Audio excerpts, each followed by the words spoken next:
네, 안녕하세요. 여의도 너머 TV 닭간다. 오늘 9월의 첫날 경민정의 닭간다 활기차게 시작을 해보도록 하겠습니다. 저희 10시 반에 생방송이 시작이 되고요. 이 앞에 지금 보여주고 있는 것들은 지난 방송 함께 보시면서 공감하실 수 있도록 저희가 보내드리고 있는 겁니다. 벌써 279분이 함께 해주고 계시고요. 너무나 감사하다는 말씀 드릴게요. 저희가 여의도 너머 TV가 쇼핑몰을 오픈했죠. 여의도몰을 오픈해서 많은 분들이 너무 사랑해주고 계시는데 오픈 기념 판매 상품이 요게 아주 물만난 겁니다. 목포 자연산 민어회 저희가 매일 새벽 목포에서 직접 공수한 신선한 산지 직송 민어회 400g을 25,900원에 여의도몰 오픈 기념 파격 특가로 무료 배송해드리고 있습니다. 이 등배살을 비롯해서 특수부위 불회와 껍질까지 넉넉하게 담았는데요. 이걸 주문을 해보니까 와 빙장 포장 정말로 얼음에 둘러싸여서 오더라고요. 이게 한여름이라고 해서 전혀 걱정하실 필요가 없는 빙장 포장에다가 진공 압축 포장으로 해서 신선도를 보장하니까 많은 분들 한번 잡숴보십사 부탁을 드리겠습니다. 그리고 지난 방송 끝나고 나서 유정순님께서 20만 원의 계좌 후원 주셨거든요. 너무나 감사합니다. 저희 열심히 방송 잘 만들어 보도록 하겠습니다. 자, 그럼 오늘 본격적으로 시작을 해볼까요? 고스톱의 초정밀 정치해보쇼 닭간다. 오늘 정치를 제대로 한번 까볼 세 분의 정치 고수를 모셔봤습니다. 이택수 리얼미터 대표님, 김한 한겨레 21 기자님, 이동훈 개혁신당 수석대표님 어서 오십시오. 안녕하십니까? 네. 안녕하세요. 안녕하세요. 네, 반갑습니다. 안녕하세요. 예, 제가 그 리얼미터 대표님은 오늘 처음 뵙는 것 같아요. 네. 너무 반갑습니다. 네, 이게 반갑습니다. 그동안 이렇게 무슨 어디서 여론조사 하고 이러면은 와 여기서 이런 조사가 나왔네 네. 궁금하기도 하고 참 만나 뵙고 싶었는데 반갑고요. 네. 오늘 또 대통령 지지율에 또 변화가 있고 여러 가지 상황을 전반적으로 훑어볼 수 있는 자리여서 오늘 세 분과의 대화가 더욱더 기대가 됩니다. 자, 첫 번째 이슈를 좀 가지고 가보도록 할까요? 이재명 대통령의 국정 지지율이 좀 변화가 생기고 있죠. 지난주에 소폭 반등하는가 싶었더니 지금은 좀 회복세를 보이고 있는데 우리 대표님 한번 한 말씀 해주시겠습니까? 네, 어떻습니까? 최근 4주간 이재명 대통령 부정평가가 상승을 했었어요. 네. 그리고 긍정평가는 소폭 하락하거나 아니면 지난주 같은 경우는 이제 좀 횡보하는 모습 보였었는데 그 이유는 그 주식 양도세 문제, 네. 그 대주 10억 논란이 있었죠. 그다음에 광복절 특사, 조국 전 장관이라든지 윤미향 전 의원 사면 관련된 논란이 민주당 내부에서도 좀 이견이 뭐 있었고, 그다음에 이춘석 의원의 이 차명 거래 논란 이런 부분 때문에 이재명 대통령 그다음에 민주당 지지율이 떨어질 수밖에 없었고, 네. 또 하나는 국민의힘이 전당대회를 최근에 진행을 하면서 전당대회를 하게 되면은 당원들한테 여론사 참여 독려 문자 뭐 SNS를 하기 때문에 그래서 보수층의 여론조사 응답률이 굉장히 높아집니다. 컨벤션 효과가 작용을 네, 일종의 했다. 컨벤션 효과가 사전에 이제 반영이 되는 거고요. 그러다 보니까 대통령 질이 조금 좋지 않았었는데 한미 정상회담을 앞두고 원래는 한미 정상회담 혹은 뭐 다른 선진국 정상들과의 회담이 있으면 한 5% 포인트 가량 오르는 상승 효과가 있게 되는데 네. 저희 리얼미터 기준하면 2.2% 포인트, 그다음에 타 조사 기관들도 대략 한 3% 포인트 안팎 상승하는 모습을 보였습니다. 대통령실에서 봤을 때 좀 아쉽죠. 5% 정도 올랐어야 되는데 네. 그 이유는 트럼프 대통령의 이 이른바 숙청 SNS 논란 그 부분 때문에 원래 화요일 날 새벽에 정상회담이 있고 보통은 화요일 수요일 이렇게 쭉쭉 올라가야 되는데 약간의 버퍼링이 있었어요. 예. 화요일 날은 바로 올라가지 못하고 이제 대통령실이나 민주당에서 여러 가지 이제 정상회담의 의미 홍보를 하면서 수요일 목요일 날 좀 올랐다가 그다음에 이제 금요일 날은 다시 조금 소강 상태였는데 아무튼 상승폭이 생각보다 혹은 민주당에서 대통령실에서 기대했던 것보다 크지는 않았다. 그렇지만 모처럼 예. 상승하는, 그리고 부정평가는 4주 만에 하락하는 모습을 보였다. 그렇게 정리할 수 있겠습니다. 야, 아주 전문적인 여론조사 결과를 설명해 주셨는데 그렇다면은 우리 이동훈 수석대표님, 우리 이재명 대통령 아주 국정 운영을 잘하고 있는 걸로 지금 봐줄 수 있는 건지. 그게 뭐 일시적인 지지율 반등 같은데 하여튼 이재명 대통령 자체가 본인이 이제 굉장히 인기가 없는 대통령이잖아요, 사실. 그러니까 여러 가지 도덕적 사법 리스크도 있고 해가지고 원래 그 저 계엄 사태 와중에서 대통령이 됐는데도 불구하고 49%밖에 득표를 못한 분이에요. 그러니까 원천적으로 좀 한계가 있는 분인데 사실은 이제 처음 시작하면서 개혁발이라고 해가지고 60%대의 지지율을 보이다가 이 중도층이 이제 다시 이제 입장을 바꿔가지고 이재명 대통령에 대한 지지를 철회하는 모습들을 보이더라고요. 이게 다 2달 사이에 벌어진 일이에요. 예. 그러니까 뭐 우리 이택수 대표님께서 좀 설명을 해주셨지만은 이게 뭐 경제적인 문제도 있고요. 그리고 조국 윤미향 사면과 같은 평소 이재명 대통령이 공언해온 모습과는 정반대의 모습을 보이면서 중도층이 좀 이탈하는 모습을 보였어요. 그래서 그게 이제 한 2달 정도의 그 시점에서 벌어진 일인데 그래도 이제 한미 정상회담, 한일 정상회담을 하면서 다시 좀 반등하는 모습을 보인 것 같아요. 예. 사실 대통령이 역대 대통령들이 다 그렇습니다. 그 외국에 나가서 정상회담을 하면은 그게 지지율 치트키라 그래가지고 반등시키는 그런 효과를 가져오는데 예. 역시 이제 이재명 대통령도 그런 효과를 본 것 같습니다. 그런데 그 내용을 좀 뜯어보면은 아직은 그 한미 정상회담에 대해서 평가를 유보하는 분들이 많아요. 예. 사실 왜냐하면은 그 합의한 내용들이 아직 나오지를 않았고 그러다 보니까 우리가 이제 이재명 대통령에 대해서 너무 우리가 우려, 걱정을 많이 했던 것 같아요. 그러니까 저 평소에 반중, 뭐 반일 이렇게 하시던 분인데 예. 좀 미국 가가지고 크게 망신당하지 않을까, 트럼프한테 크게 뭔가 삥 뜯기고 오지 않을까 생각을 했는데 그런데 좀 그렇게 문제가 일지 않고 나름대로 좀 얼마나- 선방을 했다 이런 그렇지. 평가를 예. 받는단 말이에요. 예. 그러다 보니까 그 기저효과 때문에 예. 이제 좀 반등을 한 것 같은데 음. 제가 봐서는 이게 큰 구조적으로 뭔가 대세 상승 흐름을 잡았다기보다는 네. 기술적 반등이다. 네. 그래서 주식으로 말하자면 기술적 반등이다. 일시적인 현상이다라고 일단 저는 그렇게 보고 있습니다. 인기가 없는 대통령, 기술적 반등 이 말씀을 하시는 그 워딩에서 우리 김한 기자님이 조금 불편한 게 있으시지 아니 않으셨을까? 불편한 제가 불편할 게 뭐가 있겠습니까? 어떻게 근데 보세요? 생각은 좀 다릅니다. 생각은 예. 좀 다른데, 그러니까 어쨌든 이재명 대통령 개인 차원의 인기가 뭐 호불호가 갈리는 정치인인 건 분명합니다만 네. 이게 어쨌든 윤석열 기저효과가 있는 거죠. 그러니까 예를 들면 그 부분에서 중도는 저희도 이제 막 뭐 민심늪보다 현장에다 가보면 중도는 뭐 세부적인 이슈에 대한 판단을 갖기보다는 예. 정치 고관여층이 아니거든요. 대체로 그러면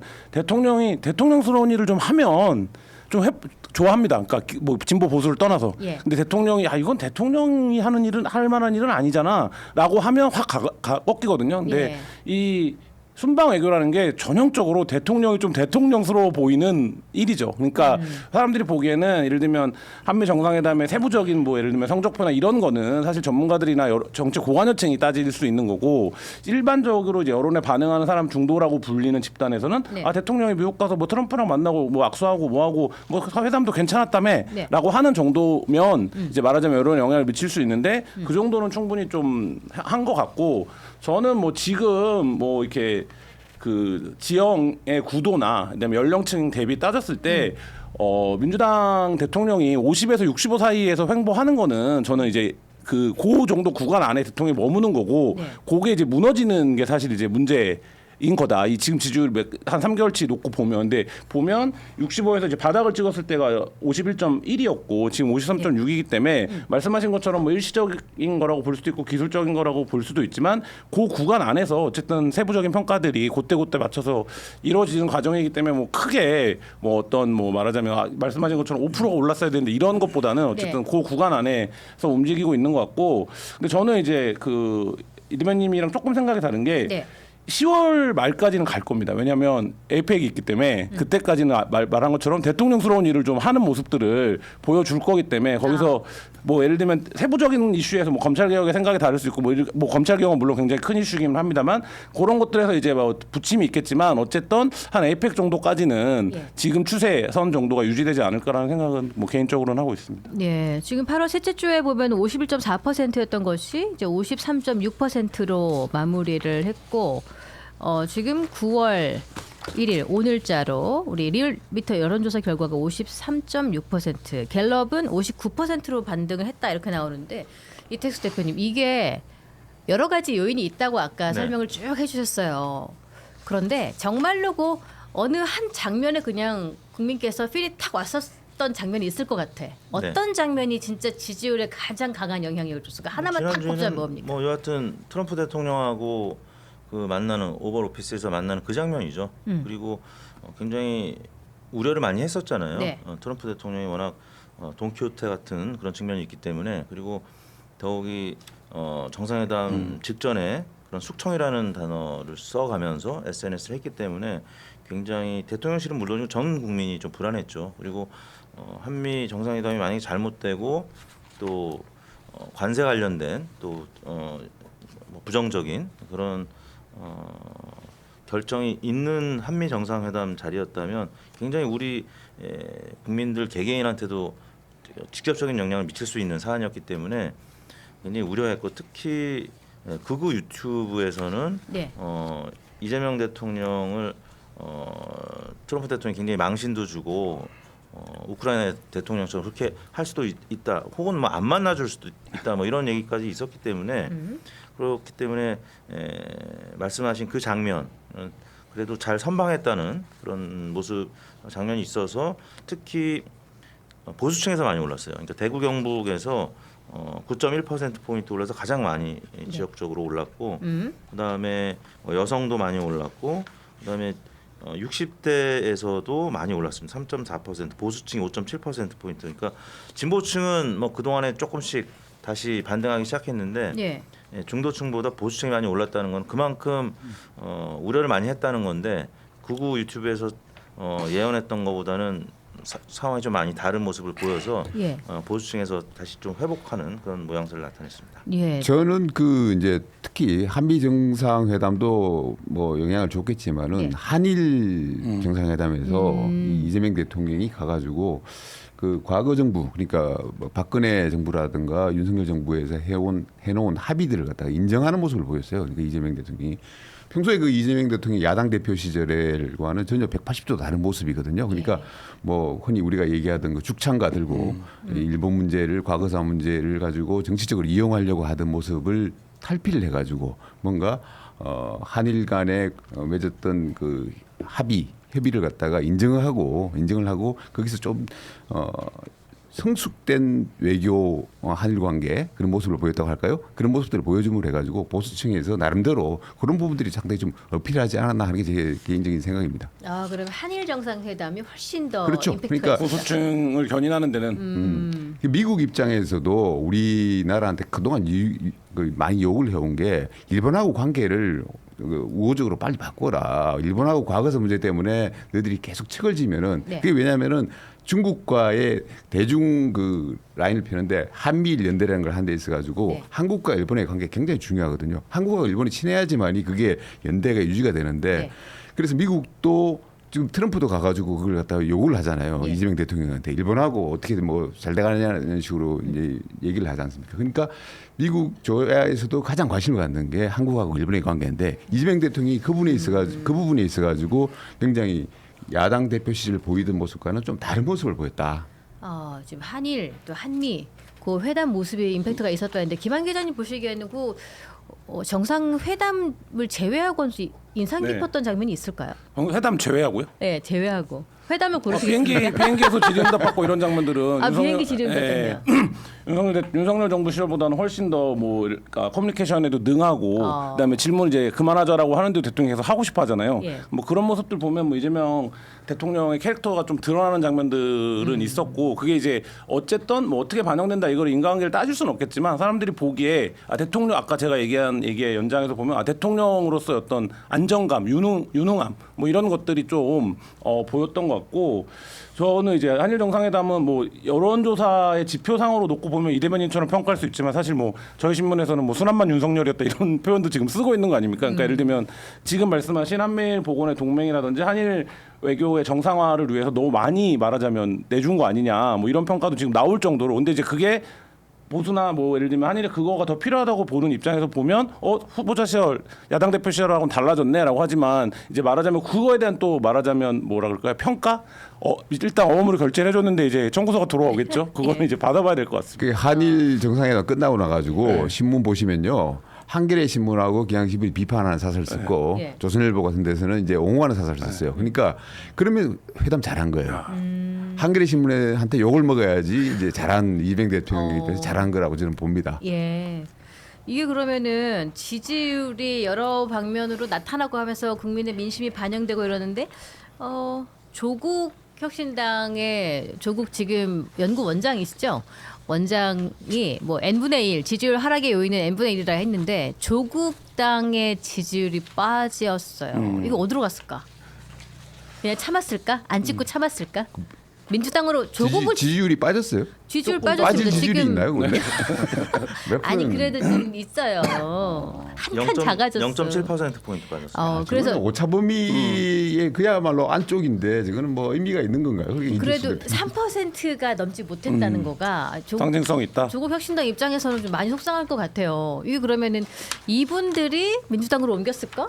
어떻게 됐을까요? 조국 혁신당 지지하는 분들하고 민주당 지지하는 분들은 좀 다르지 않아요? 그러니까 지금 민주당, 그러니까 범민주당 지지층들이 보기에는 선거가 많이 남았기 때문에 내가 지금 조국 혁신당을 지지한다고 말하냐, 민주당을 지지하고 말한다냐가 크게 무슨 이렇게 핵심적인 쟁점이 되는 때는 아니기 때문에 사실 그런 부분이 있고, 근데 민주당 지지층 입장에서는 지금 조국 원장의 행보가 뭐 소위 말하면 거슬리는 거 아닙니까? 그러니까 왜 저렇게 활기를 치고 다니는 거야, 이런 얘기들을 지금 공공연히 하고 있는 거기 때문에 네. 뭐 그런 부분들이 당연히 영향을 미쳤겠죠. 그러니까 나는 내심 민주당 지지하지만 조국 혁신당이 뭐 세빙선 역할도 하고 조국이라고 하는 사람도 있고 하니까 나는 조국 지지한다고 말해야겠다, 조국 혁신당, 이런 사람들이 이제 말하자면 그런 부분에서의 어떤 벽, 이런 것들은 최근 한 2, 3주 조국 그 원장 나오고 나서는 좀 확인이 되는 지점들이 있죠. 그렇죠. 지금 슈퍼챗으로 후원이 들어왔는데 데이비드 팍 님이 10,000원 후원하시면서 이택수 대표님 반갑습니다. 오랜만이네요. 뉴스쇼에서 기타 치며 노래하시던 모습이 네. 생각납니다.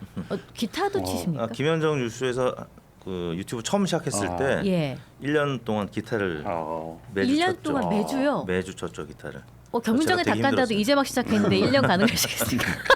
어떤 곡 연주하셨어요? 뭐 그냥 통기타로 할 수 있는 예. 야, 좀 네. 재주가 많으신 악기 분입니다. 연주를 하십니까? 우리 필이 필이요? 무지 마세요. 우리 김한 기자님은 악기 연주하십니까? 피아노를 오래 배웠는데 못 치겠더라고요. 근데 세월이 흐르니까. 왠지 네. 피아노라고 하니까 엄청 이미지가 너무 갑자기 뜻밖이네요. 네, 달라졌어. 뭐 저희 또래 피아노건들 많이 다녔습니다. 네. 우리 예전에 배웠던 거 피아노하고 네, 네. 그거 있잖아, 미술하고 네, 꼭 다니고. 네. 또 이택수 대표님의 색다른 면이네요. 네. 찾아봐야 되겠습니다. SYJJ님 5,000원 오늘도 파이팅 하시면서 슈퍼챗 감사합니다. 저희 방송 열심히 만들도록 하겠습니다.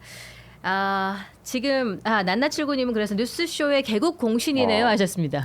네. 그때 구독자가 거의 없을 때 네. 기타로 많이 제가 모아드렸죠. 왜? 구독자가 늘어나고 나서는 그럼요. 그래서 그 다음에 이제 한 제가 10년 가까이 고정을 매주 월요일에 나가다가 야, 너무 대단하시네요. 오래 해서 이제 고정을 그만뒀죠. 예. 마지막 곡이 이제 기타 치면서 하모니카까지 부른 피아노맨이었습니다. 빌리 조엘의. 대단한데요. 예, 너무 멋있어요. 두 가지를 동시에 하시면서 네, 굉장히 힘듭니다. 세상에, 멋있습니다. 저희 기타 준비를 한번 해보도록 하겠습니다. 이렇게 또 오늘 지지율 관련해 가지고 여러 가지 의견들이 많이 있어서 좀 더 자세하게 한번 볼 텐데, 대통령 지지율, 정당 지지율 이런 것에 영향을 주는 요인들이 정말 많이 있잖아요. 네. 세 분 한번 잘 들어보시면은 또 검찰 개혁 관련된 것도 여러 가지 이견들이 이렇게 존재하면서 이 이견들이 있어서 건강한 정치냐, 아니면은 왜 이렇게 대통령이 가는 방향을 뭐 당 대표가 돼가지고 자꾸 다른 소리를 얻느냐, 이런 다양한 의견들이 막 있어서 좀 붙더라고요. 특히 뭐 정청래 당 대표는 개혁은 자전거 페달과 같아서 멈추면 쓰러진다, 뭐 그런 얘기를 하기도 했는데, 이게 대통령 지지율에 이런 것들이 영향을 좀 악영향을 주고 있는 것인가? 세 분 좀 골고루 의견 주시겠어요? 영향을 주죠. 특히 민주당은 정권 잡기 전까지는 하나로 똘똘 뭉쳐 있었거든요. 근데 이제 지난번 전당대회를 거치면서 정청래, 박찬대 이 양 지지층 사이의 균열이 좀 생각보다 심했어요. 그래서 여러 상대를 향한 네거티브의 그 정도, 강도가 굉장히 셌기 때문에 그리고 네. 그 여진이 지금까지 좀 이어지고 있는 부분이고요. 또 조국 혁신당하고의 또 관계 설정도 마찬가지입니다. 조국 전 대표가 출소하고 나서, 출소하기 전까지는 오히려 조국 혁신당 지지율이 5%대를 넘어서는, 민주당 지지율이 좀 빠지면서 그걸 흡수했는데, 정작 조국 전 대표가 출소해서 된장찌개 사진을 올리고 SNS를 너무 많이 하다 보니까 지금 아까 보신 지표대로 네. 뭐 5%대에서 지금 2%대니까 거의 절반으로 다시 좀 쪼그라들었는데 뭐 이런 부분이 민주당 내부 그다음에 민주당과 조국혁신당 간의 이제 갈등, 조국 전 대표의 사면을 두고도 굉장히 갑론을박했잖아요. 민주당 네. 지지층 내부에서 뭐 그런 하나 되지 못한 그 분열의 이 모습 이런 부분들이 이제 당정 지지율에는 악영향을 미칠 수밖에 없는 거고요.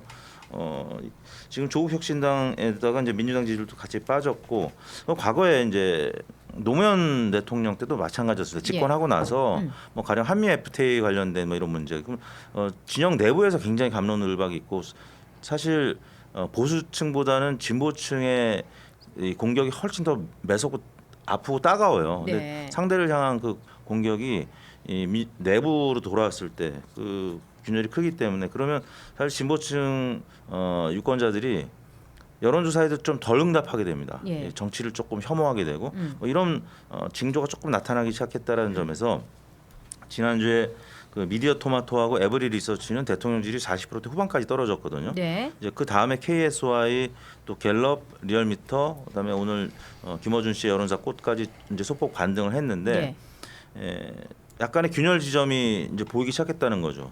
아까 이동훈 대변인께서 말씀하셨잖아요. 대통령 지지도가 이제 지난번 득표율도 그렇고 사실 안정적인 상태에서 출발한 건 아니에요. 다른 뭐 이전 그렇죠? 대통령, 문재인 대통령도 네. 굉장히 고점에서 시작을 했는데 좀 불안한 상태에서 시작한 거는 맞습니다. 그리고 아까 이제 뭐 경주에서 있을 그 이제 APEC. 그 선진국 정상들과의 이제 뭐 다자 구도의 이 회담 있으면 이제 당연히 오르겠죠. 근데 그때까지의 기간이 2달 남았잖아요. 한두 달 남았기 때문에 불안한 겁니다. 그러니까 제가 볼 때는 지금 50%대 살짝 지금 넘어서 50% 초중반을 기록하고 있는데 일부 조사기관들이 40%대 후반 나왔다라는 거는 언제든지 리얼미터라든지 다른 조사기관들도 40%대 후반으로 떨어질 수 있다라는 얘기거든요. 네. 더욱이 지방선거가 이제 1년도 안 남았어요. 그러면 강대강 국면으로 갈 수밖에 없고 보수층도 결집을 하면 보수층이 여론조사에 응답을 많이 하게 되면 국민의힘도 지금 리얼미터 보시면은 30%대 중반까지 어느덧 올라와 있습니다. 그리고 개혁신당도 지금 이제 4% 가까이 지금 돼 있는데 보수 이 양당의 지지율 합이 45% 합쳐서 50%까지 가게 되면 내년 지방선거 어떻게 될지 모르거든요. 그렇기 때문에 지금 민주당은 사실은 조금 불안한 그런 상태라고 봐야 되고 이재명 대통령이 그렇기 때문에 뭐 검찰 개혁이라든지 여러 사안에 대해서 정청래 대표하고 조금 궤를 달리하는 뭐 그런 모습들이 조금씩 나타나고 있고 앞으로 계속 이어질 거라고 저는 보고 있습니다. 이게 그러니까 우리가 이제 명청 전쟁 얘기하고 명청조 삼국지를 얘기를 했는데 저 여권에서는 사실 이거 악의적 프레임이다, 뭐 왜곡된 프레임이다 그렇게 얘기를 했는데 제가 봤을 때는 이거 정확한 프레임 같아요. 아주 정확하게 지금의 여권을 설명하고 있는 여권의 분열 사항을 보여주고 있는 프레임이 아닌가 저는 그렇게 생각을 하는데. 어쨌든 그렇습니다. 지금 검찰 개혁만 하더라도 저는 이렇게 대통령이 지금 100일도 안 된 대통령한테 정청래 당대표가 이렇게 막 가도 되는 건지 일단 그게 의문이고 또 하나 현직 검사장 임은정 검사장 동부지검장인데 얼마 전에 이제 이재명 대통령이 바로 이제 검사장 임명해가지고 동부지검장을 준 사람인데 이런 양반이 바로 돌아서 가지고 다른 사람도 아닙니다. 그 대통령의 참모들을 공격한단 말이에요. 그것도 오적이라고 명명을 하면서 검찰개혁 오적이라 그러면서 저는 이렇게 해가지고 어떻게 정권이 유지가 될지 저는 그거 참 의문이에요. 그러니까 정말 그 초기부터 여권 내부의 분열이 정말 심각한 거 아닌가 이런 생각이 들어요. 사실 우리가 뭐 명청조 삼국지라 그러면은 정말 뭐 이렇게 싸우는 진짜 싸우고 있어요. 진짜 싸우고 있다니까. 그러니까 이런 그게 딱 드러나는 게 이제 검찰 수사인데 아까 이택수 대표님이 이제 그 노무현 때 얘기를 하셨는데 노무현 때도 보면요 초기에 깨져 나가는 게 노무현 대통령 때 처음에 호남 지지층 자체가 이제 깨져 나가요. 호남 지지층이 깨져 나가고 그리고 개혁 4대 개혁 입법이라고 그래가지고 뭐 국가보안법이라든가 과거사법 이런 걸 가지고 지지층 내에서 이견을 보이면서 그게 분열이 되면서 노무현 지지층 자체가 깨져 나가면서 20%대 30%대까지 막 추락을 해요. 그래서 우리가 지금 노무현 대통령에 대해서 여러 가지로 뭐 좋게 기억을 하는 분들도 많지만은 당시에는 노무현 대통령이 국정 운영하기 굉장히 힘들었습니다. 그때 예. 20%대 지지율 가지고 매번 선거하면 보궐선거하면 지고 그래가지고 굉장히 안 좋았던 진보 진영으로 봐서는 기억이 굉장히 안 좋았던 시절인데 제가 봐서는 지금 이재명 대통령이 지금 검찰 개혁 같은 경우에도 이게 지금 이 정도의 이견이 표출되는데 이거 잘못 다루면요 자기 지지층 내에서 일단 이견으로 충돌이 벌어지면서 지지층이 빠져나갈 가능성이 많아요. 근데 이게 이렇게 보고 있으면은 서로 이제 막 시작하니까 대통령이 이제 임기를 시작한 지가 얼마 안 됐으니까 혹시 나는 이렇게 약간 드라이브를 거는 액션을 갈 테니까 당신은 좀 강경하게 한번 해봐라. 우리가 약간 대화하는 모습도 좀 필요하고 이런 식의 것들이 있지 않았을까. 저 그렇게도 생각되더라고요, 기자님. 어떠세요? 저는 그냥 뭐 이렇게 의견 계속 예를 들면 표출하는 건가? 보솔론이나 이런 데서 쓰는 것처럼 이게 심각한 상황은 아니라고 봐요. 왜냐하면 큰 틀에서의 전제는 같아요. 같은데 지금 이제 두 가지 쟁점, 세부 쟁점이 있는 거 아닙니까? 보안수사권이랑 중수청을 어디에 둘 거냐가 결국 쟁점이에요. 저는 근데 보안수사권 같은 경우에는 부담스러워진 게 뭐냐면 임윤정 검사 얘기하셨지만 민주당이 사회적 정책을 추진할 때 가장 부담스러운 게 뭐냐면 진영 안에서 이것이 옳지 않다라는 비판이 나오기 시작하면 어려워지는 이슈들이 꽤 있습니다. 근데 지금 보면 민변이라든지 이렇게 핵심적으로 민주당의 우호적으로 사법정책에서 호흡을 같이 해왔던 변호사들이라든지 주요한 뭐 그 헌법학자라든지 이런 사람들도 이 보안수사권의 문제를 지적하기 시작했어요. 그러니까 이거 보안수사권이 없으면 99% 말하자면 권력형 범죄가 아닌 99% 범죄에서 어떤 이제 예기치 못한 상황들이나 피해자가 나올 수 있다. 그러니까 이 보안수사권 어떤 방식으로든 살려놔야 된다 이런 건데 지금 정청래 대표나 당의 생각은 그게 문재인 정부 때 등을 살려놨더니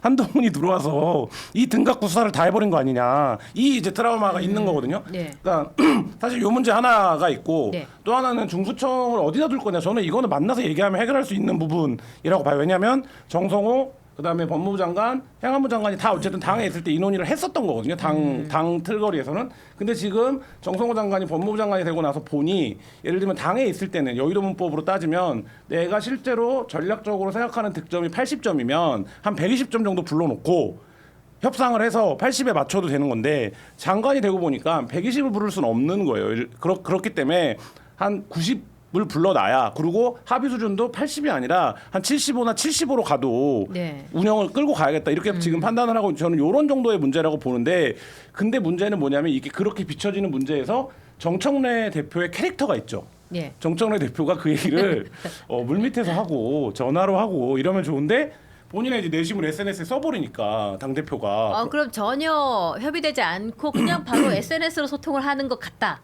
그 말씀이신가요? 아니 SNS에 안 써야 되는 내용을 SNS에 쓰시니까 당 대표로서 SNS에 안 써야 되는 내용을 SNS에 쓰니까 외부에서 보면 야 이게 SNS에 쓸 정도면 뭔가 얘기가 안 되는 거네 이렇게 이제 정치부 기자들 판단하는 건데 예. 근데 이분이 제가 보기에는 계속 여태까지 정치를 해오면서 본인이 내 내심을 계속 SNS에 쏟아냈던 분이잖아요. 근데 이제 그게 뭔가 상황을 이제 자리가 바뀌었는데 좀 복잡하게 보이게 만들고 있는 게 아닌가라는 생각도 듭니다. 그러니까 말은 뭐 이견이 없다 그러고 정청래 대표도 뭐 자기가 이제 개혁적으로 밀고 나가고 대통령께서는 뭐 중간층 챙겨라 뭐 이런 식으로 얘기하지만 네. 정청래 대표는 사실은 자기 강경 지지층을 챙기려고 그러는 거거든요. 그 사람들한테 자기 어필하려고 하는 거예요. 내가 이렇게 개혁에서 앞장서서 합니다. 검찰 개혁 당신들 요구한 거 다 들어줄 겁니다라고 앞장서서 하는 거 그걸 표시를 내는 거잖아요.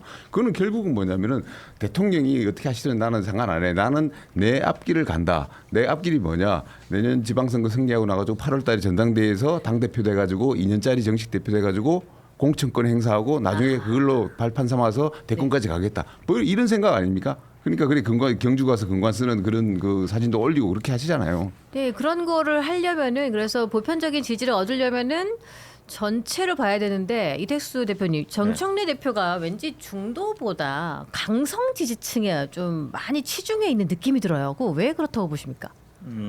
뭐 역할이 이제 서로 다르죠. 대통령은 입법, 사법, 행정 다 이제 아울러야 되는 거고 정청래 당 대표는 입법부 내에서 이제 민주당 여당의 수장으로서 특히 아직은 이제 내란하고 계엄 이거에 대한 재판을 지금 진행 중인 거고 본인은 특히나 어떤 트라우마가 있을 수 있습니다. 그렇기 때문에 사과 없이는 악수하지 않겠다라는 얘기를 하는데 그래도 민심은 이제 살펴가면서 해야 되겠죠. 그리고 정청래 당 대표는 뭐 다음 임기가 네. 이제 뭐 1년 정도 있다 전당대회를 또 해야 되니까 네. 그리고 이재명 대통령이 이제 남은 한 4년 동안의 대통령이 사실상 이제 정치의 마지막 길이지만 정청래 대표는 계속 정치를 해야 되잖아요. 네. 그러니까 말씀하신 대로 당원들 보고 갈 수밖에 없고 좀 다소 과격한 그런 표현들을 SNS를 통해서 쓰고 있는 것이 최근 들어서는 좀 당원 나를 중심의 봐달라 이런 건가요?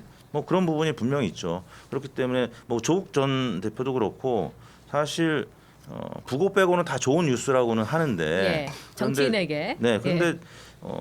안 좋은 뉴스가 사실 지지율에 악영향을 미치는 건 사실이거든요. 그래서 네. 특히 이제 SNS는 망고에 도움이 안 된다는 옛날 맨체스터 유나이티드의 감독 얘기가 갑자기 떠오르는데요. 사실 좀 조심해야 될 필요는 있을 것 같습니다. 지금은 야당 대표가 아니라 여당 대표잖아요. 그래서 좀 물밑에서 특히 개혁적인 어떤 어젠다는 물밑에서 뭐 당정이 잘 은밀하게 좀 추진해야 될 부분도 있는데 예. 이걸 너무 공개적으로 막 균열이 있는 것 보여가면서 하면은 사실 뭐 그 피해는 고스란히 스스로 당이나 뭐 정부에 갈 수밖에 없잖아요. 그래서 이런 부분들 예. 조금 정청래 당 대표가 약간 고급스러운 당 대표의 길을 가려면 좀 고급스러운 방향을- 느낌하고 갑자기 네. 너무 매치가 안 돼가지고. 좀 너무 거칠죠. 그래서 그 부분을 예. 바꿔야 본인도 다음 당 대표가 되고 또 본인의 꿈은 결국 뭐 대통령이나 뭐 아니면 서울시장 뭐 이런 부분 아니겠습니까? 이제 그렇게 가려면 바꿔야죠. 바꿔야 되는 부분. 근데 뭐 예, 네. 전적으로 동감하고 예. 이재명 대표가 그 얘기 한 거잖아요. 강자가 너무 세면 여론이 나빠진다. 맞아요. 근데 이게 이제 지금 미디어 국면에서 놓고 보면 여당 정치인들이 야당일 때는 상관이 없는데 본인들에게 우호적인 말하자면 유튜브 채널이라든지 편집된 뉴스들만 보고 그다음에 그거에 대해서 신념을 갖고 근데 올라오는 예를 들면 본인들에게 우호적이지 않은 매체에서 쓰는 기사들은 악의적이라고 생각을 하고 그래서 내가 이 얘기를 내 SNS를 통해서 직접 해버린다. 이 패턴이 최근 몇 년 동안 예. 이 말하자면 민주당 정치인들 사이에서 굉장히 이제 이 활용되는 패턴이에요. 예. 근데 이게 이제 뭔가 층위들이 다 안 맞는데 그러니까 야당일 때는 그래도 가능합니다. 왜냐하면 여당을 공격하고 정부의 잘못을 비판하는 거니까 예. 우리가 더 소수파니까. 근데 지금 집권 여당이 되고 대표가 되고 그러니까 정청래 대표가 실제로 강성이냐 아니냐를 떠나서 그런 패턴에서 정청래 대표가 가장 능한 네. 정치인이죠. 근데 여당 대표가 되고 나서 그걸 똑같이 하면 이제 어떻게 인식되기 시작하냐면 이거가 보수 언론이나 정부 여당, 그러니까 야당 대표 시절, 야당 의원 시절에 여당을 공격하는 게 아니라 이거는 정부 여당이랑 뭔가 이견이 있는 거 아니야? 이렇게 예. 받아들여지거든요. 그렇게 보이죠. 이견이 있죠. 네, 그러니까- 이견이 있죠. 네, 그러니까 그 그걸 부분에서 보이는 게 이게 아니고. 도드라져 보이는 효과 이거에 대해서 좀 그러니까 말씀하신 것처럼 SNS를 당분간 안 하셔도 된다. 예. 저는 이제 정청래 대표 이 행동에서 두 가지 포인트를 봐야 된다고 생각하는데 첫 번째는 내년 8월에 전당대회를 하잖아요. 네. 전당대회에서 전당대회 대표를 결정하는 것은 강성당원들이에요. 그 제도 자체가 지금 만들어져 있어요 민주당에. 그렇기 때문에 대통령이 결정하는 거 아닙니다. 이번에도 대통령이 박찬대 밀어지면 안 됐잖아요. 정청래가 됐잖아요. 그러니까 정청래 대표 그건 누구보다 잘합니다. 그러니까 지금 강성당원들한테 어필을 해두면은 다음 8월달에 대표됩니다. 그리고 그다음 두 번째 포인트는 뭐냐면은 대표가 됐을 때 공천권은 대표가 전적으로 행사를 합니다. 그 대통령이 간섭 못해요. 대통령이 지금 윤석열 대통령이 공천권 총선 공천권 간섭한 게 이제 드러나가지고 얼마나 지금 앞으로 곤욕을 치를 뭐 뻔하지 않습니까? 네, 그렇죠. 그러니까 지금 제도적으로 대통령은 당의 여당의 공천에 관여를 못합니다. 정청래 대표가 내년 8월에 대표가 되면은 공천권을 전적으로 행사할 겁니다. 그러면 여당의 의원들이 누구한테 줄 서겠습니까? 대통령한테 줄 서겠습니까? 정청래 대표한테 줄 서겠습니까? 대통령의 지지율은 앞으로 계속 떨어질 일만 남았습니다. 그러니까 정청래 대표는 그걸 너무나 잘 알고 있기 때문에 지금 자기 목소리 내는 그라고 저는 봅니다. 자, 이렇게 이야기가 오가고 있는 가운데 이솜겸님 5만 원 개혁신당 이동훈 수석 대변인님 늘 합리적인 말씀 잘 듣고 있습니다. 와 그리고 또 10만 원의 계좌 후원 주신 분 이분은 성함이 어떻게 되시는지 알려주시고요. 보미님도 5만 원 후원 많이 들어오시네요. 감사합니다. 예. 이 방송이 유난히 계좌 후원이 많은 방송인 것 같더라고요. 제가 그러네요. 보니까. 이제 슈퍼챗은 유튜브하고 이렇게 퍼센트가 있는데 그쵸. 계좌 후원이 지지합니다, 여러분. 감사해요. 제가 열심히 방송 만들도록 하겠습니다. 야, 이렇게 우리가 뭐 강성 지지층의 의존하는 그 사람들이 나를 당 대표로 만들어 줄 거니까 정청래 당 대표가 본인의 그 SNS 행보를 멈추기가 어렵다 이런 이야기를 하셨는데 이렇게 강성 지지 특히 거의 와 이 사람 이래도 되나 싶은 정도의 사람이 영향력을 행사하고 있는 이제 국민의힘으로 한번 넘어가 보도록 하겠습니다. 전한길 씨가 이렇게 말을 했죠. 전한길을 품는 자 대통령이 될 것이다. 시장이 될 것이다. 국회의원이 될 것이다. 이 어떻게 보세요? 이게 국힘 전대를 통해서 컨벤션 효과도 거의 실종된 상태에서 전한길은 이렇게 설치고 있고 또 한동훈 대표의 미래는 어떤지 좀 자유롭게 말씀 좀 해주십시오. 국힘 지금 이 상태 어떻습니까? 망해가고 있는 중이죠. 아니 언제 망하는 거예요? 그러니까 오래 걸려요. 우리는- 왜냐하면 가진 게 많기 때문에 오래 우리는 걸립니다. 망했다고 생각했는데 네. 사람들이 그 안에 계신 분들은 그거를 인지를 안 하는 건지 못 하는 건지. 보통 망해간다라고 정당이 망해간다라고 얘기하는 건 뭐 민주당도 그런 시절이 있었고 국민의힘 전신 정당들도 그런 시절이 있었지만 전국 단위 선거를 보통 한 4-5번 내리패하기 시작합니다. 그러니까 그 정도는 가야 되는데 지금 보면 어쨌든 총선 패하고 대선 패한 거잖아요. 그러니까 2번 큰 선거 전국 단위 선거 패배를 한 건데 아직도 그 과정에서 전환길 씨가 본인 SNS로 하는 게 국민의힘 뉴스의 거의 한 8할이에요. 지금 보면 당 대표가 나오고 했는데 네. 신문 지면 한번 펼쳐 보십시오. 그러면 거의 뭐 대통령과 민주당 소식이 절반 이상이고 국민의힘 관련된 기사를 놓고 보면 그 중에 절반 이상이 전환길 관련된 뉴스예요. 이게 큰 틀에서 보면 당이 망해가고 활력이 없는 거예요. 그러니까 당내에서는 이슈를 못 만들어내고 지금 어쨌든 지도부 바깥에 있는 전환길이 미국 간의 전환길이 유튜브에서 이런 얘기를 했는데 전환길과 누가 이런 관계냐 이거를 중심으로 뉴스가 만들어진다고 하는 자체가 네. 지금 뭐 전환길을 걸박 대신냐고 부르냐 뭐라고 부르냐 떠나서 국민의힘이 지금 어쨌든 당 차원에서 그러니까 제일 야당이라고 하는 당이 이 이제 말하자면 한 명의 유튜버에게 끌려가고 있는 이거가 지금 몇 개월째 되고 있는데 문제는 아무도 이걸 타개하려고 하지 않는다. 오히려 내가 더 전환기가 가까운 사람이면 안 되나? 되게 좋아하네. 예, 이런 지금 상황이니까 뭐 매주 방송에 나와서 얘기하지만 이건 뭐 방법이 없죠. 이게 그래서 한동훈 전 대표가 이 마지못해 축하 글을 올렸잖아요. 이번 어떻게 하여튼 되나 이 사람은 또. 이번 전당대회에서 한동훈 얘기를 좀 딱 하고 이번 전당대회에서 사실 저 장동혁 대표가 되는 과정을 보면은 국민의힘이 사실은 민심과 동떨어진 어떤 섬이 된 듯한 느낌은 들어요. 네. 그래서 그게 사실은 윤핵인을 주장하고 있고 그리고 부정선거 음모론을 갖다가 또 주장하고 있고 그러니까 그 일반 국민들의 민심, 중도 민심과 완전히 동떨어져 가지고 자기들끼리 지금 뭔가를 하고 있는 듯한 느낌이 들고 그런 식으로 해가지고는 국민정당이 될 수가 없는 상황이죠. 그런데 제가 봤을 때는 장동혁 대표가 그렇다고 해가지고 이 자기가 당권을 장악할 때 썼던 전략을 지금 당 대표가 되어서도 계속 갖고 갈 건가라는 데 대해서는 저는 약간 의문을 갖고 있습니다. 지금 약간 최근에 뒤로 빠지는 느낌이 그렇죠. 들지 않아요? 인터뷰나 이런 걸 보면은 윤석열 대통령에 대한 입장 네. 이런 것들도 조금 유보적이고 기존에 전당대회 때 했던 거 말고 좀 다르지 않습니까? 그렇죠. 접견가는 문제를 포함해가지고 예, 그리고 맞아요. 전한길 씨에 대해서도 이분은 바깥에서 그냥 계시라라는 식의 얘기를 하고 있고요.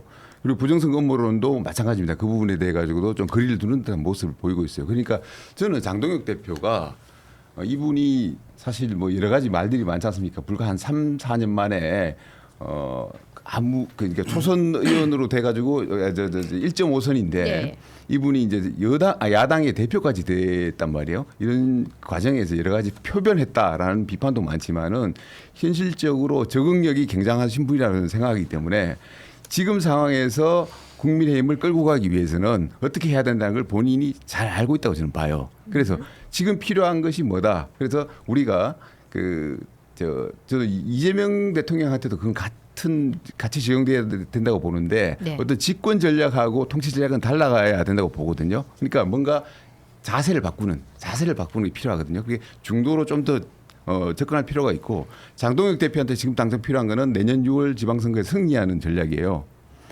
그러려면은 사실은 좀 더 왼쪽으로, 좀 더 중도 쪽으로 다가가는 클릭하는 전략이 필요한데 장동혁 대표가 그거를 과연 할 수 있을지 지금 하는 걸 봐가지고는 기존에 아주 뭐 그냥 보수 유튜버들의 극우 유튜버들의 기대 가지고 윤핵인 주장하면서 부정선거 음모론 주장하면서 갈 것 같지는 않거든요. 네. 그런 면에서 조금 기대를 좀 해보는 보수층 유권자들이 많다는 말씀을 좀 드릴 수 있을 것 같습니다. 안 그러실 것 같잖아요.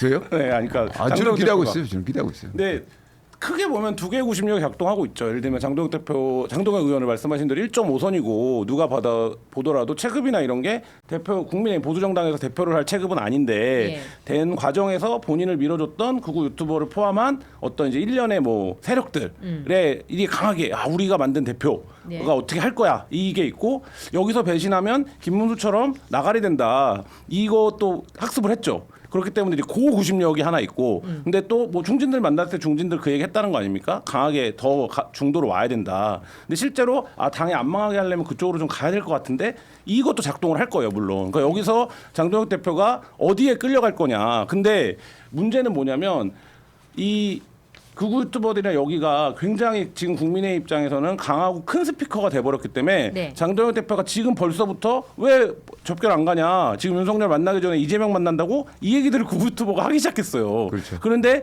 매사 이렇게 부딪힐 거거든요. 근데 이거를 버틸 맷집이 장동혁 에게 있는 사람이냐 이거는 사실 여태까지의 선수나 이런 걸로 확인이 된 바가 별로 없기 때문에 좀 지켜봐야 되는 측면은 있습니다. 확인해봐야죠. 그러니까 그게 장동혁뿐만 아니고요.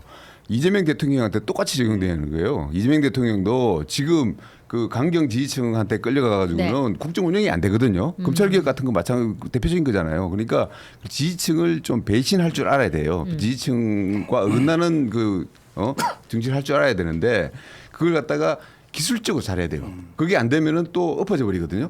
지금 금방 말씀하셨다시피 장동혁 대표도 그러니까 그런 부분에 있어가지고 앞으로 이재명 대표나 장동혁 대표 그런 포인트로 한번 지켜보는 것도 재밌을 것 같다는 생각이 듭니다. 이게 국민의힘에서 자체적으로 망했다는 걸 인정하지 않으니까 이거를 수치로 증명을 해줄 수밖에 없는데 전대를 했는데 이 정도로 컨벤션 효과가 안 난 적이 있었나요, 대표님? 어떻습니까? 그 전당대회를 했는데 컨벤션 효과가 거의 없었어요.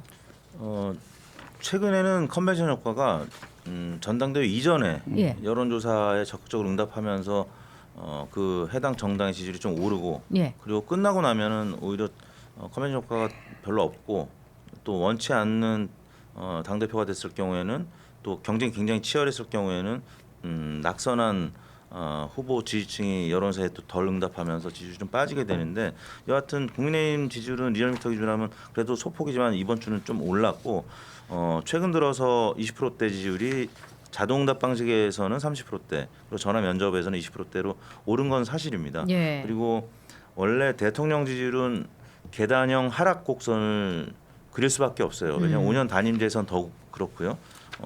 4년 중임제에서도 하락 곡선을 그리게 되는데 그게 좀 완만하지만 단임제에서는 그게 더 크죠. 그래서 사실 장동혁하고 정청래 이 두 분의 외부적 환경을 비교해 보면 장동혁 대표가 조금 더 유리하다고 봅니다. 왜냐하면 정청래 당대표가 내년 8월에 전당대회가 있고 극성 당원들, 강성 당원들을 보고 가겠지만 당정 지지율은 5년 단임제에서 점점 떨어질 수밖에 없거든요.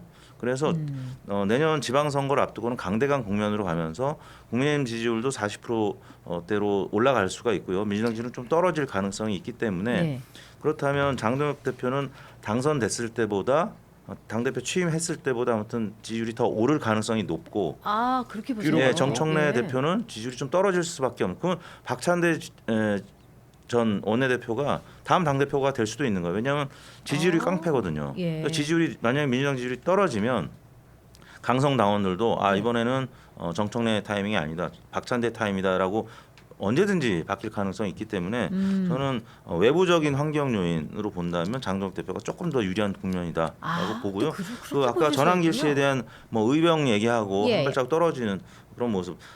장동혁 대표가 굉장히 태세전을 잘합니다. 그러니까 판사 출신이라서 원래 좀 경직된 모습을 많이 보이는데 장동혁 대표는 판사 출신임에도 굉장히 유연해요. 좋게 얘기하면 이제 유연한 거죠. 건가요?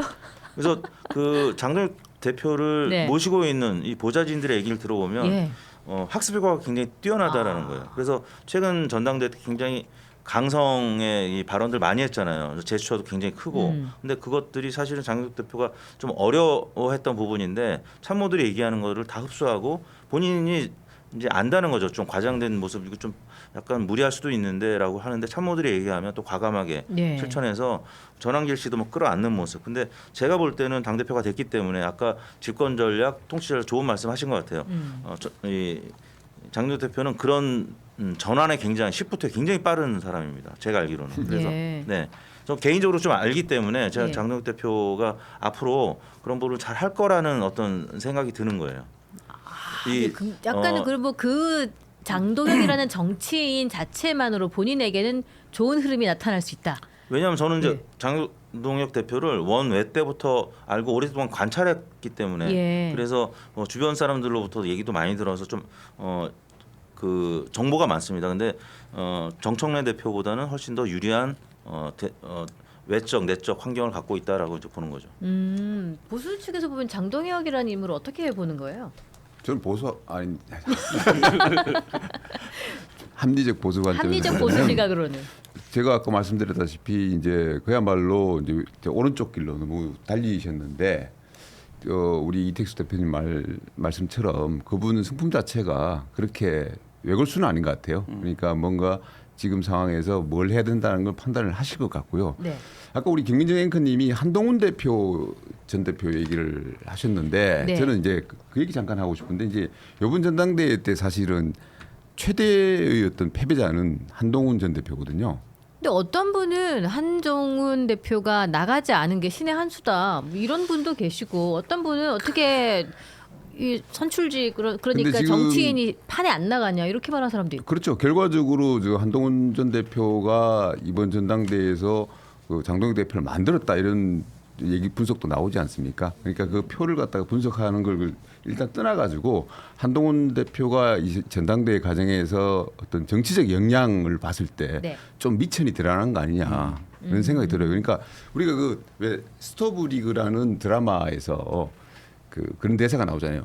삼루에서 태어난 놓고는 자기가 삼루타를 치고 나간 줄 안다. 뭐 이런 대사가 있어요. 그러니까 금수저들 갖다 비판하는 재벌 금수저 비판할 때 그런 얘기를 쓰거든요. 자기가 삼루타를 치고 나간 줄 안다. 삼루에서 태어난 놓고는. 되게 뼈 때리는 말인데. 네. 근데 저는 그 예. 한동훈 대표가 바로 그 해당되는 거 아니냐 하는 생각이 들어요. 그러니까 자기가 윤석열 전 대통령의 예. 후광, 윤석열 전 대통령의 그 어떻게 보면 도움으로 사실은 공천권을 갖는 비대위원장까지 가고 그 이후로 이제 당 대표까지 하고 했던 사람인데 이분이 과연 그 역량을 갖다가 보여준 적이 있는가 하는데 지금 많은 분들이 의문을 달고 있어요. 그러니까 나가서 선출직이 돼본 적도 없고 국민들로부터 제대로 된 평가를 받아본 적도 없는 거기 때문에 근데 이번에 그런 기회가 있었는데 사실은 이제 본인도 안 했고요. 그랬을 때 이분의 역량에 물음표가 상당히 있는 상황이에요. 그래서 앞으로 이분이 그럼 어떻게 할 것이냐. 당장 오늘 이제 어제인가요? 저 장동혁 대표에 대해서 축하 메시지를 보낸 걸 봐서는 당을 나갈 것 같지는 않아요. 근데 계속 견디면서 이 당내에서 그러면 어떻게 할 것이냐. 당을 나가면 완전 끝나는 거 아닌가요? 그렇죠. 그래서 네. 저는 내년 6월에 어떻게 보면 재보궐선거가 있기 때문에 거기에 어떻게든 나가가지고 자기 역량을 다시 한번 보여줘야 된다고 저는 생각해요. 계속 금수저 정치인으로서 자기 역량을 갖다가 검증을 못 받으면요. 한동훈 대표 미래는 없다라고 저는 생각합니다. 그러면 김한 기자님, 한동훈 대표는 어디에 출마해야 자기 역량을 제대로 보여줄 수 있을까? 서초나 강남에 출마해야 역량이 나올 텐데 뭐 인천 계양이나 충북에 출마해서는 계양에 나가야죠. 계양에 나가서 진짜 자기 역량을 보여야죠. 서초 강남에서는 뭐 누가 못 하는 그러니까 뭐 저는 이제 별로 전망이 높지 않아 보여서 6월 재보선에 나가서 한동훈 대표 이제 그런 정치력이나 돌파력을 예. 보여줄 수 있을까 이 부분 물론 뭐 이재명과의 막각을 세우면서 내가 개항에 출마해서 개항을 탈환해 오겠다 이러면 뭐 엄청난 정치적 사건이 되겠지만 예. 뭐 그럴 수 있을까라는 생각은 들고 저는 이택수 대표님이랑 조금 다른 얘기를 해보자면 저는 장동혁 대표 만만치 않을 거라고 봅니다. 일단 왜 그러냐면 지금 이제 계속 얘기 안 해왔지만 수사가 진행되고 있는데 이 수사에서 국민의힘 의원들이 최소한 10명에서 15명 정도는 선상에 오를 것 같잖아요. 네. 선상에 오르고 그중에 처벌된 상당수가 처벌이 될 텐데 그럼 이 국면에서 당대표로서 어떻게 할 거냐의 문제가 하나가 있어요. 그럼 이 과정에서 아예 이 수사 자체를 인정하지 않고 있는 지지층을 기반으로 탄생을 했단 말이에요. 네. 근데 현실적으로 수사가 진행되는 과정에서 이거를 계속 불복하면서 갈 수는 없을 거기 때문에 그럼 이제 거기서 어떤 필연적으로 파열이나 갈등이 날 수밖에 없는 상황이고 그렇게 되면 어떻게 되냐면 지금 108명 의원이라고 하는데 한 15명 정도가 그렇게 묶인다. 그리고 지금 친한계가 한 15에서 20 정도로 보는 거 아닙니까? 그러면 이쪽 저쪽이 다 이제 말하자면 본인에게 별로 본인이 이제 동원할 수 없는 가용 인력이 되고 나머지는 뭐 소위 말하는 언더쯤인데 여기는 워낙 지역구가 탄탄한 데 있기 때문에 뭐 그렇게 크게 중앙 정치 무대에 관여하지 않으려고 하고 네. 뭐 이런 상황 속에서 되면 사실 저는 막 수사가 닥쳐오고 정당이 어떻게 되나 이렇게 되는 위기 속에서 뭐 약간 고립무원에 빠질 수 일 가능성이 더 높지 않은가 현재로서는. 왜냐면 자기 지지층을 확 끌어안고 가면 버틸 수 있을 텐데 뭐 그런 행보를 못 할 거고, 근데 그런 상황에서 당에 대한 수사는 계속될 거고, 한쪽에서는 뭐 하와이 갔다 오신 대구시장은 계속 니네 당은 해산될 거야 이렇게 얘기할 거고 뭐 이런 상황에서 사실 이제 쉬운 상황은 아니다. 예, 그런 생각 듭니다. 저는 오히려 이제 그 부분이 장동혁 대표한테는 위기 요인이지만 기회 요인이 될 수도 있다. 네. 1.5선이고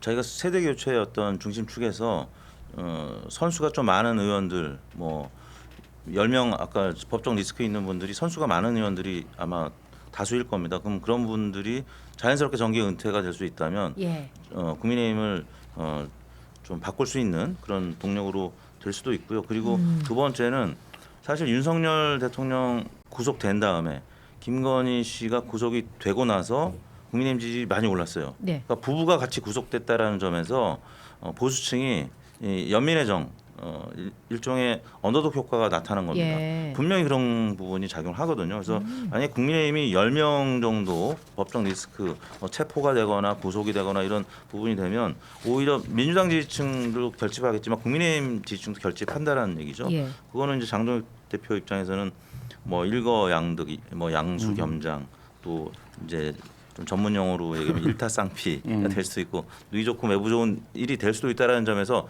좀 다른 네, 가능성도 충분히 있다라고 네. 말씀드리겠습니다. 그리고 국민의힘 신임 대표 장동혁 대표를 그런 보수 지지층이 이 대권 주자로 인정을 할까?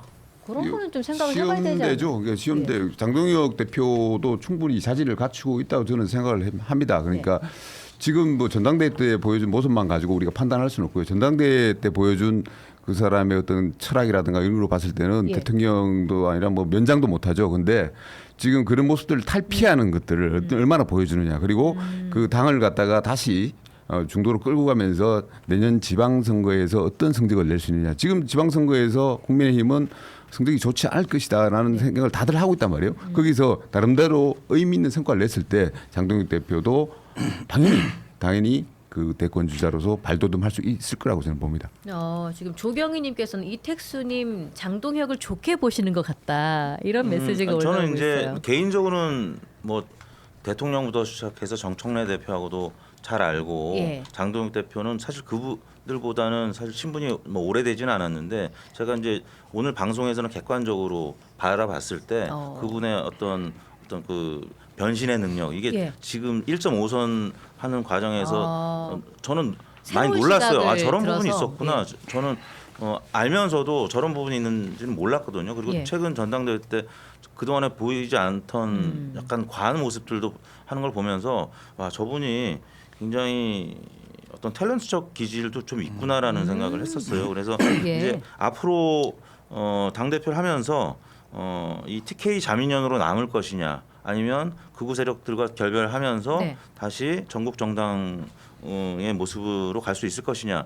이게 사실은 지방선거가 이제 아까 굉장히 중요한 포인트라고 말씀하셨는데 원래 공식이 있습니다. 지방선거는 여당이 집권하고 나서 1년 6개월이 지난 시점이냐 아니냐. 1년 6개월을 기준으로 해서 1년 6개월이 지나면 여당이 늘 졌어요. 네. 17개 시도 광역단체장 의석을 보면은 항상 1년 6개월이 지나면 야당이 더 많이 가져갔습니다. 한 석이라도. 예. 근데 내년은 딱 1년 정도 되는 시점이거든요. 근데 그 공식이 이번에는 깨질 수도 있다. 왜냐하면 정보의 소비량이 굉장히 많고 네. 전국의 이 파고가 굉장히 빨리 넘어가는 이런 과정이기 때문에 제가 봤을 때는 1년 정도로 단축될 가능성이 있다. 그래서 17개로 따지면 9대8 정도 혹은 뭐 많게는 10대7. 근데 9대8 정도 됐을 때 국민의힘이 9가 될 수도 있다라는 얘기예요. 장동혁 대표가 얼마나 잘 변신하고 체질을 개선을 하느냐에 따라서 그리고 예. 개혁신당하고도 연대를 당연히 해야 될 겁니다. 연대 왜냐하면 가능합니까? 연대하지 그럼요. 않으면 예. 사실 야, 예. 민주당 이기기가 어려워요. 그래서 그런 예. 모습 얼마나 유연하고 합리적 보수로 가느냐 네. 그 부분이 장동혁 대표의 과제라고 할 수 있겠죠. 그렇게 되면 이제 장동혁 대표는 이제 대권 주자로 발돋움하는 거고 정청래 대표는 이제 집에 가셔야 되는 거고. 뭐 그런 정청래 대표가 그러면 장동혁이라는 저 색다른 캐릭터를 상대하려면은 이 사람은 앞으로도 SNS 열심히 해야 됩니다. 민주당 의원들은 지금 두 분 말씀하신 거에 동의하는 사람이 제가 볼 때 5명도 안 될 것 같아요. 네.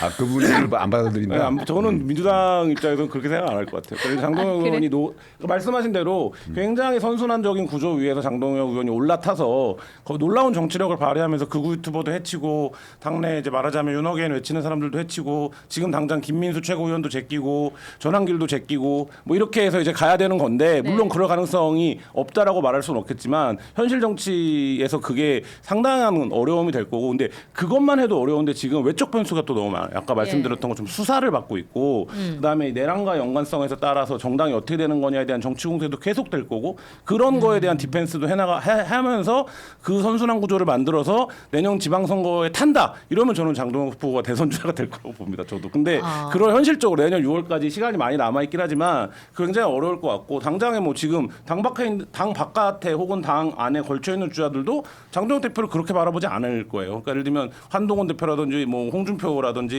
오세훈이라든지 다 그렇게 장동혁이 성공하기를 기원하지 않거든요. 네. 뭐 그런 조건이기 때문에 사실 뭐 쉽지는 않아 보인다. 참, 이 여러 가지 생각들이 있는데 저는 이제 이택수 대표님의 말씀을 듣고 저 장동혁 당대표가 대권 주자라는 생각을 매치가 잘 안 되더라고요. 근데 어떤 뭐 시점의 변화에 따라서 뭔가 다른 게 있을 수도 있다. 자 그러면은 이 지지율 변화가 이 정당에 참 많은 부담을 주는 것으로 작용을 하는 것이 3당 같은 경우에는 이게 참 어려워요. 뭐 조국 혁신당, 개혁신당 지지율이 좀 바닥인 가운데 조국 혁신당은 그나마 있던 것도 더 빠지면서 이렇게 이동훈 수석님 이게 국민의힘이 이렇게 엉망이 되어서 혼란스러운 상황에서 개혁신당으로 왜 거기 안 오는지 거기 왜 안 가는지 그 얘기 좀 해주셔야 될 것 같아요. 조국 혁신당보다는 지지율이 높죠. 이 지지율이 조국 혁신당보다 높았던 적이 많지가 않아요. 근데 최근에 대선하면서 좀 높아졌었지만은 저기 개혁신당은 3석 정당이고 조국 네. 혁신당은 12석 정당이에요. 네 네 배는 높아야 배네요. 되는데 예. 하여튼 저기 우리가 지난 대선 때 이제 저 이준석 대표의 어떤 지지율 잠재적인 지지율을 갖다 우리가 조사를 해보니까 15% 정도까지는 나오는 걸로 되더라고요. 그러니까 이준석 대표가 가지는 어떤 지도자로서의 그 인기는 상당히 높은 편이고 그리고 실제는 한 8.34%가 나왔는데 네. 그래서 저희들이 이제 봤을 때 그 개혁신당은 정체성이나 철학 면에서는 뭐 다른 민주당이나 국민의힘을 압도하는 그런 확실한 포지션을 가지고 있고 그런데 다만 그 세력이라는 측면에서 봤을 때 국민들이 보시기에는 저희들이 대한 세력이 되겠냐라는 의구심을 아직도 갖고 계시다고 봅니다. 그게 사실은 지지율로 나타난다고 보고요. 그래서 저희들은 어떻게 보면 지도자 이준석이라는 지도자를 갖고 있고 어떤 철학을 갖고 있기 때문에 내년 지방선거를 포함해서 앞으로 세력을 불려 나가면서 국민들께 어떤 대안 세력으로서 이미지를 갖춰나가면은 국민들께서 지지를 더 해주실 거라고 저는 확신을 합니다. 예. 됐습니까? 너무 교과서적인 말인데 이게 그러면 아까 이택수 대표님 있잖아요. 이게 개혁신당하고 국민의힘이 그래도 협력하는 관계가 되려면은 뭐 포지션을 어떻게 가져가야 돼요? 일단 보시기에. 당 대표 간에 예. 교감이 있어야 되겠죠. 그런 차원에서는 김문수 대표보다는 장동혁 대표가 이준석 대표하고 아마 말이 통할 가능성이 조금 그렇습니까? 더 높다고 보고요. 좀 더 저 높아요? 개인적으로는 그리고 그 뭐 지난 개헌과 탄핵 국면에서 보수가 사실 굉장히 어려운 시기를 지금 겪고 있고 특검이 계속 이어지고 있기 때문에 개혁신당 이준석 대표도 마찬가지죠. 이제 예. 대선 이후에 또 패배를 했던 한 축이기 때문에 그래서 특검이 어느 정도 지나가고 올 이제 뭐 하반기 연말 정도 되고 내 연초 되면 다시 지방선거 분위기로 갈 가능성이 있고 그런 차원에서는 다시 국민의힘이라든지 개혁신당 지지율이 조금 아마 동반 상승할 가능성이 있고요. 그런 차원에서 장동혁 대표하고 이준석 대표 간에 허심탄회하게 어떤 뭐 아까 말씀드린 그런 교감을 해가면서 새로운 비전을 보여준다면 그러니까 빨리 윤석열, 김건희 이 분위기에서 이제 벗어나야 되겠죠. 그 벗어날 수 있는 분위기는 이제 지방선거가 될 것이고요. 거기서 미래 비전을 보여준다라고 하면 이준석 대표는 이미 이제 대통령 선거를 한번 치렀던 대권 주자고 장동혁 대표는 아직까지는 1.5선의 좀 젊은 대표라고 보여지는데 지방선거를 아마 그 치르는 과정에서 만약에 잘 하게 된다면 그때는 이제 대권자가 되겠죠. 지금은 아직까지는 대권자라고 보는 분들이 많지는 않을 거예요. 근데 뭐 그런 차원에서 이준석 대표하고 장동혁 대표가 잘 시너지를 낼 수 있다면 그러면 보수는 체제 개편이 될 수가 있는 거죠. 그런 차원에서는 뭐 기회 요인이 훨씬 더 많이 있다고 봅니다. 그럼 김한 기자님 이게 네. 한겨레 신문 입장에서 보시기에는 홍카콜라도 새로 오픈한다 그러잖아요. 새로 리뉴얼한다 그러잖아요. 제가 그러면 한겨레 입장을 대변하진 않습니다. 네. 그러면 홍준표, 앞으로 장동혁 또 누가 있을까? 누가 오세훈 그리고 한동훈 누가 우리 진보 측의 시각에서는 누가 그래도 한번 견주어 볼 만한 주자일까? 글쎄요, 뭐 다 어쨌든 뭐 한 번들 다 견져 봤다가 뭐 지거나 혹은 뭐 명태균이 묻어 있거나 뭐 이런 분들이어갖고 명태균이 묻어 있거나. 네. 근데 저는 뭐 그거를 떠나서 지금 10대, 20대, 30대, 40대로 나눠서 보면 10대, 20대 극우화 문제가 뭐 그 누구의 지적이냐 상관없이 관찰되는 현상으로 존재하잖아요. 그러니까 이런 부분들이 개혁신당이라든지 조국혁신당이라든지 이런 정당들에게 오히려 굉장히 안 좋은 토양이다. 그러니까 예를 들면 정치를 배울 때 극우화가 되기 시작하면 그 관문으로 입장을 해버리면 말하자면 중도라든지 합리적인 뭐 개혁이든 합리적인 보수든 2층으로 돌아오는데 상당한 또 재사회화 과정이 필요한데 지금 보면 10대, 20대의 극우화 속도가 굉장히 빨라지고 있다. 이거가 굉장히 위험한 신호다 하나. 극우라는 게 뭐예요, 근데? 그러니까 어쨌든 기준이? 여기 뭐 예를 들면 뭐 그거까지 따지면 길겠지만 어쨌든 정치적인 편향성이 10대, 20대에서 정치적 편향성이 강화되고 있는 거가 굉장히 좀 말하자면 이 다당제로 가는데 굉장히 좀 어려운 신호가 될 수 있다라는 생각이 들고 또 하나는 이제 어쨌든 3040 세대가 뭐 이렇게 사회적으로 자리를 잡아가는 과정에서 양당 체제 안에서의 진영화 되어 가잖아요. 그러니까 나는 근데 여기서 제3정당들이 예를 들면 이거에 대해서 이제 말하자면 이 양당 체제에서의를 극복할 변수가 아니라 여기에 이제 말하자면 종속 변수화처럼 계속 논의가 되는 방식으로는 일정 정도 파일을 키워가는데 한계가 있을 수밖에 없다. 그래서 저는 최근의 상황을 놓고 보면 우리가 계속적으로 뭐 정치 교과서적인 얘기로 양당 체제를 극복해야 된다. 네. 뭐 작은 정당 제3의 정당들이 좀 더 파이가 커져야 된다는 얘기를 하는데 현실 정치의 어쨌든 그 토양 자체는 자꾸 그거랑 이제 좀 반대 방향으로 가고 있는 게 아닌가 이런 생각이 듭니다. 이게 그래서 좀 전에 극우라는 단어를 사용하셔서 지금 댓글창에 막 의견들을 주시는 분이 계시는데 조국 전 대표가 얼마 전에 20, 30대를 일컬어서 극우라고 하면서 좀 불편한 시각들이 많이 있는데 극우 국자 뭐 이런 종류의 말이 나오는 것들이 좀 그러니까 극우라는 게 극우 국자를 얘기하는데 사실은 그게 이제 상대적 개념인데 사실 조국 원장님이죠. 이제 조국 원장님 입장에서 보자면은 자기는 맨 왼쪽에 가 계신 분이니까 중간에 이렇게 합리적인 보수들도 자기 눈에는 극우로 보일 거예요. 그러니까 그분이 사실은 제가 봤을 때는 진짜 극단적인 생각을 좀 하시는 분 같아요. 그러니까 남들의 생각에 대해 자기 생각만 옳고 남들은 틀렸다. 자기가 바리케이트 쳐놔놓고 저쪽은 우리의 적이다. 우리는 옳다. 저 당은 없어져야 된다. 이런 식의 생각을 하시는 분이기 때문에 저는 그런 분들이 오히려 극단주의자들이라고 생각을 하고 그분 역시 과거에 산호맹이라고 네. 무장봉기를 통해서 체제복을 시도하던 그런 단체와 연루가 돼가지고 국가보안법 유죄 판결을 받은 분이잖아요. 그야말로 그런 극좌적인 그 세력과 연루가 됐던 분이기 때문에 그분의 시각으로 보자면은 모든 사람들이 극우로 보이고 2030 청년 세대들 그 사람들이 극우로 인식되는 건 정말 그 의의가 없는 일이죠.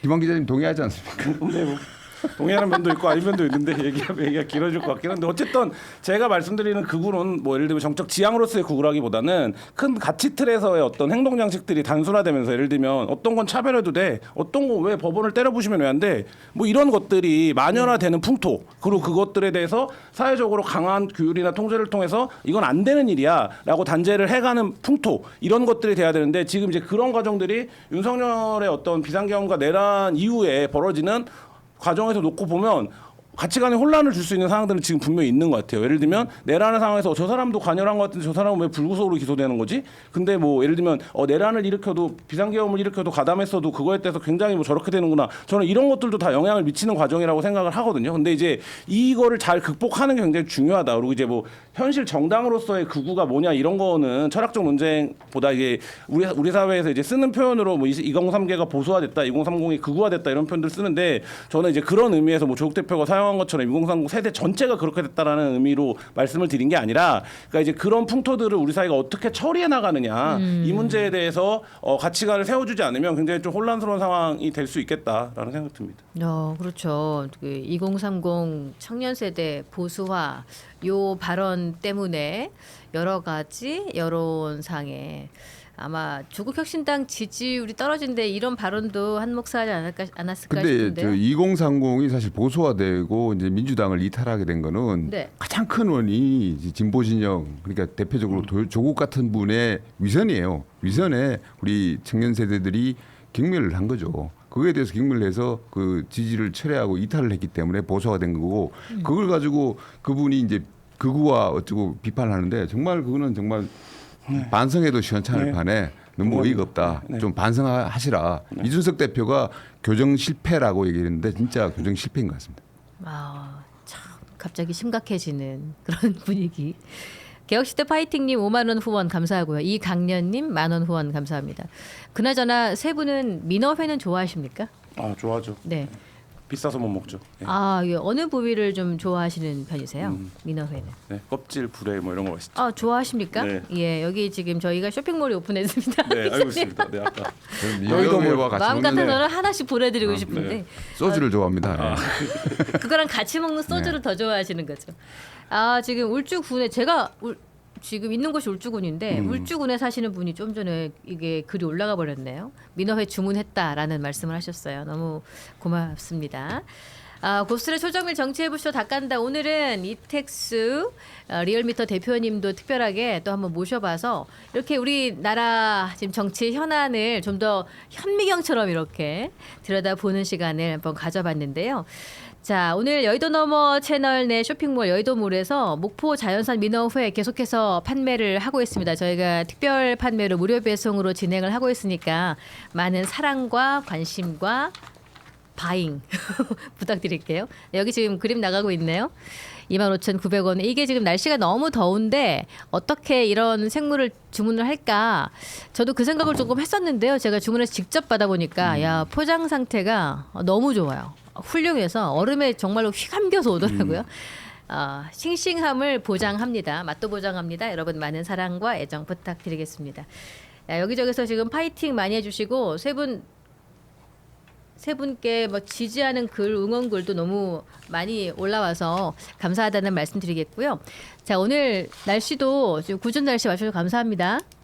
네, 자 이렇게 세 분과 함께한 오늘 여의도 너머 TV 닦간다. 여러분 저희는 내일 다시 뵐게요. 고맙습니다. 수고하셨습니다. 네, 감사합니다. 네.